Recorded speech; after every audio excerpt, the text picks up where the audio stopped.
Hello everyone, hope you all are doing good. तो जैसे कि हमने प्रीवियस वीडियो में पार्ट 1 में हमने हाफ रिवीजन कर ली थी लर्नर एंड लर्निंग प्रोसेस की। अब ये नेक्स्ट वीडियो है जिसमें मैं सारा जो बचा हुआ था यूनिट 3 और यूनिट 4 लेके आई हूँ आपके लिए। So let's start. तो जैसे कि यूनिट 3 का ए पार्ट है बंडूरा थ्योरी और वाइगोत्स्की की थ्योरी। तो हम बंडूरा थ्योरी के बारे में थोड़ा सा देखेंगे क्या होता है बंडूरा थ्योरी में। बंडूरा थे जो वो 4 दिसंबर 1925 में बॉर्न हुए थे। वो एक अमेरिकन थे और वो इलेक्टेड प्रेसिडेंट भी थे अमेरिका के। और उनकी रिसर्च किस पे थी? सोशल लर्निंग पे उन्होंने रिसर्च की थी। सोशल लर्निंग मीन्स कि कैसे हम सोसाइटी में रहते हैं, ये सब चीज़ों पे बच्चे ऑब्जर्व करते हैं, देखते हैं सामने उस चीज़ को, तो वहाँ से सीखते हैं। बंडूरा ने ये कहा था अपनी थ्योरी में, according to Bandura people learn by copying the examples of others. ठीक है जी। और बेसिक चीज़ें उन्होंने क्या बोली थी? Observation, intrinsic reinforcement and modelling process. Observation की बच्चा है ऑब्जर्व करके सीखता है। इंट्रिंसिक रीइंफोर्समेंट मीन्स कि इसमें जो मेंटल स्टेट है बच्चे का वो बहुत ज़्यादा इंपॉर्टेंट है। मेंटल स्टेट सही होगा तो वो बच्चा फटाफट सीखेगा। अगर उसका इतना सही नहीं है, विल पावर ही नहीं है, तो बच्चा क्या सीखेगा? देन मॉडलिंग मीन्स इसमें क्या है, बिहेवियर में कोई चेंज नहीं आता है लर्निंग करने से। 4 प्रिंसिपल्स होते हैं, attention, retention, reproduction and motivation. और इनके बारे में अगर आपने डिटेल में पढ़ना है तो आप मेरी प्रीवियस वीडियो में जाके चेक कर सकते हो बंडूरा थ्योरी को। Next come the Vygotsky theory. तो वाइगोत्स्की की थ्योरी थी, जो वाइगोत्स्की थे इन्होंने सोशो कल्चर थ्योरी दी थी। ठीक है जी। ये रशियन साइकोलॉजिस्ट थे, सोशो कल्चर थ्योरी दी थी। इन्होंने 3 एस्पेक्ट की बात की थी कि जब बच्चे की डेवलपमेंट है उसमें 3 चीज़ें होनी बहुत ज़्यादा ज़रूरी है।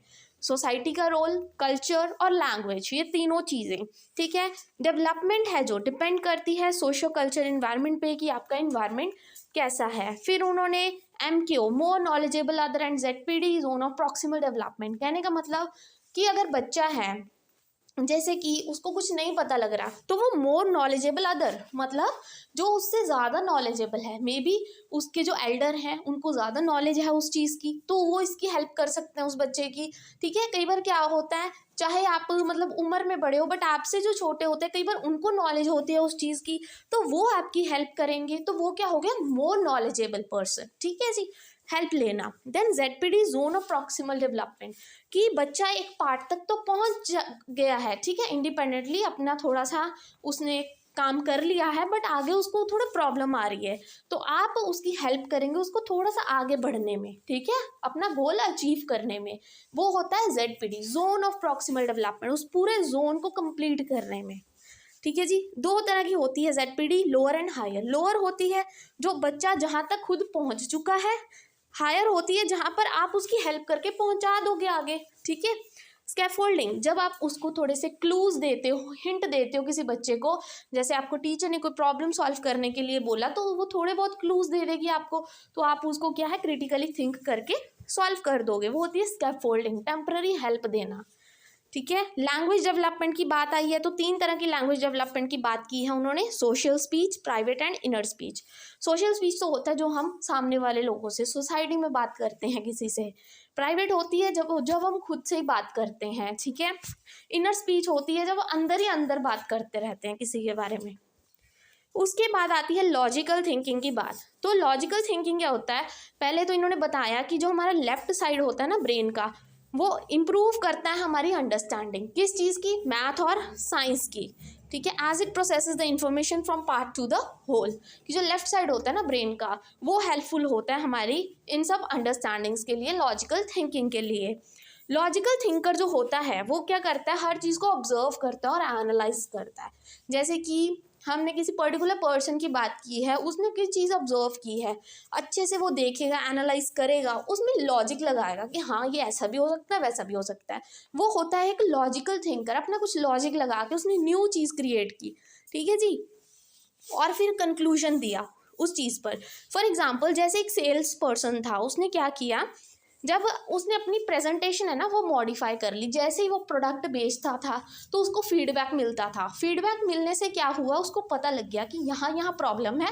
उसने लॉजिकली थिंक किया और उस चीज़ को एडअप कर दिया अपने प्रोडक्ट में, ताकि नेक्स्ट टाइम अगर वो सेल्स करने जाए तो वो वही चीज़ें उस प्रोडक्ट की क्वालिटीज़ बताए। ठीक है जी। तो लॉजिकल थिंकिंग हेल्प करती है इम्प्रूव करने में, मतलब सेल्फ इम्प्रूवमेंट में, और ये इंक्रीज करती है आपकी कैपेबिलिटी आपको क्रिएटिव बनाने में। ठीक है, वेज क्या है इम्प्रूव करने की लॉजिकल थिंकिंग को। वैसे ये लॉजिकल थिंकिंग, क्रिटिकल थिंकिंग मैंने 2 मार्क्स में आपको कवर अप करवाई है। ठीक है जी, वो मोस्टली ये 2 मार्क्स में ही आती है, कई बार हो जाता है 14 में आए, बट वो आप पे डिपेंड करता है, आपने करना है। बट ये मैंने क्या किया है, हमेशा 2 मार्क्स में ही रिवाइज अप कराया आपको। ठीक है, बाकी 14 मार्क्स में आप कर सकते हो topics. Ways to improve logical thinking. Logical thinking कैसे इम्प्रूव करोगे, हैबिट डालो क्वेश्चन करने में, जहाँ आपको लगे क्वेश्चनिंग जरूरी है वहाँ पे क्वेश्चन करो, लॉजिकल कंक्लूजन्स बनाओ।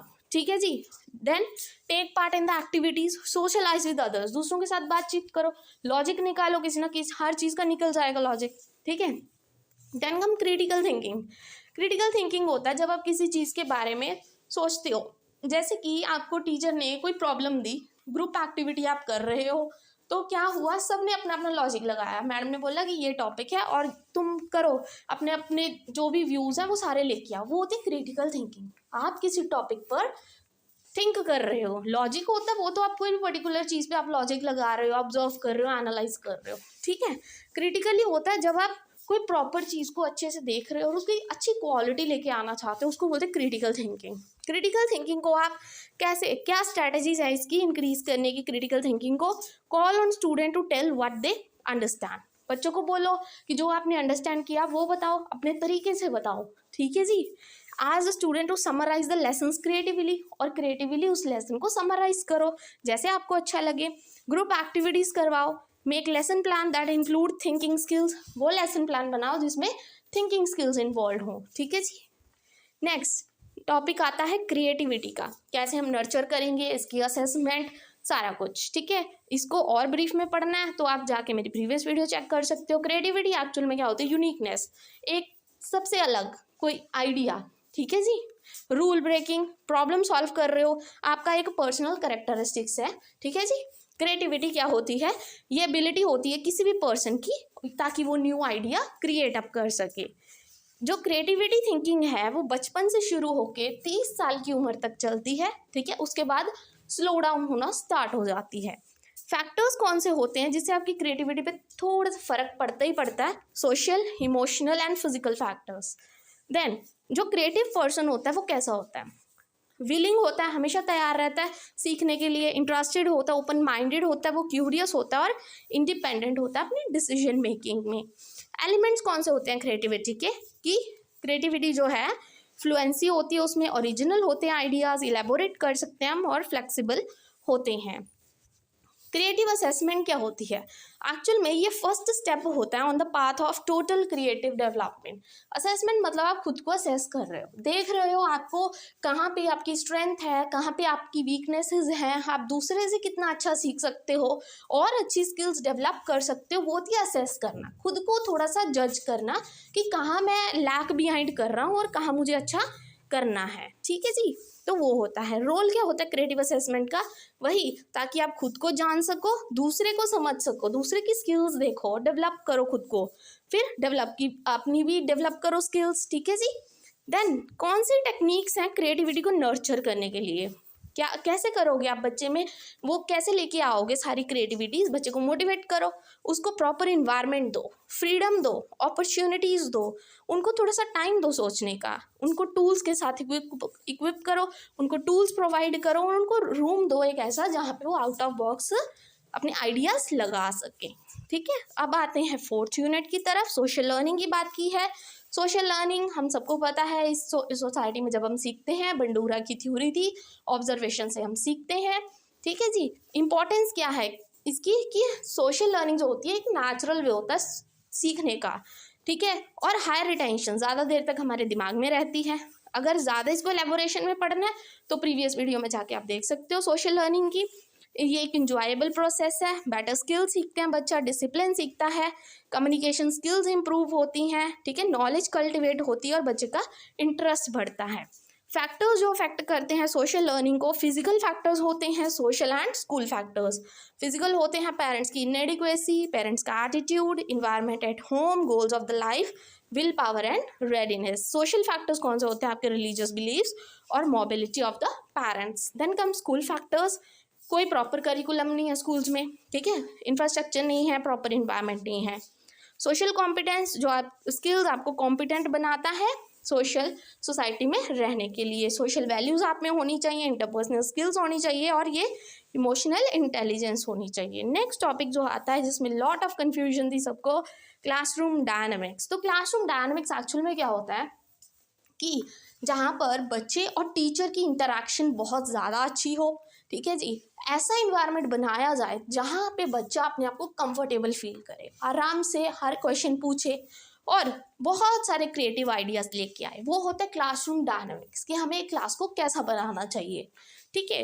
नीड क्या है क्लासरूम डायनामिक्स के? देखो, पहले तो इंडिपेंडेंट लर्निंग स्टाइल, क्योंकि हमें पता है सबका अपना लर्निंग स्टाइल होता है, तो उसको डेवलप करने के लिए classroom dynamics is important. Encourage करना सेल्फ लर्निंग को, एक्टिविटी सेंटर्ड बनाना, ग्रुप वर्क करना, uses of resources and learning by doing, ये सब चीज़ों के लिए क्लासरूम डायनामिक्स इम्पॉर्टेंट है, ठीक है जी।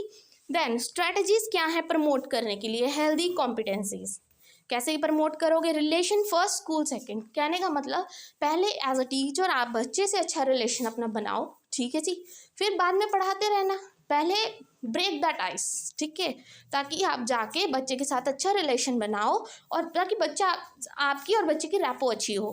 Gate student involve in the process, involve करो हर बच्चे को, ट्रीट करो हर बच्चे को जैसे वो अपना ही बच्चा हो, फोकस करो पॉजिटिव चीज़ पे, establish positive parent relations, share the stories. Summer vacations हुई हैं, बच्चों साथ स्टोरी शेयर करो, अपनी कोई स्टोरी शेयर करो, get to know each student, ठीक है। Then addressing classroom aggression in schools, ठीक है, पढ़ते हैं हम, बुलिंग के बारे में पढ़ेंगे, वैंडलिज्म पढ़ेंगे, ये सब, ये मैंने 2 मार्क्स में प्रिपेयर करवाया, ठीक है जी, क्योंकि बाकी पार्ट्स मैंने कर दी, यहाँ पे क्रिएटिविटी कंप्लीट कर दी, तो आप वो टॉपिक्स अटेम्प्ट कर सकते हो। तो ये आप 2 मार्क्स में करो या बिग में, वो आप पे डिपेंड करता है, ठीक है। बुलिंग एक्चुअल में क्या होती है? जब हम किसी को हर्ट करते हैं या डराते हैं बिना किसी बात के, ठीक है, जबकि हम फोर्सिबली उस बंदे को कुछ काम करने के लिए बोलते हैं जबकि वो करना नहीं चाहता, उसको बोलते हैं बुलिंग। जब हम जबरदस्ती किसी से कोई काम करवाते हैं, बुलिंग कई तरह की होती है, देखो, verbal, non verbal and physical, cyber भी होती है।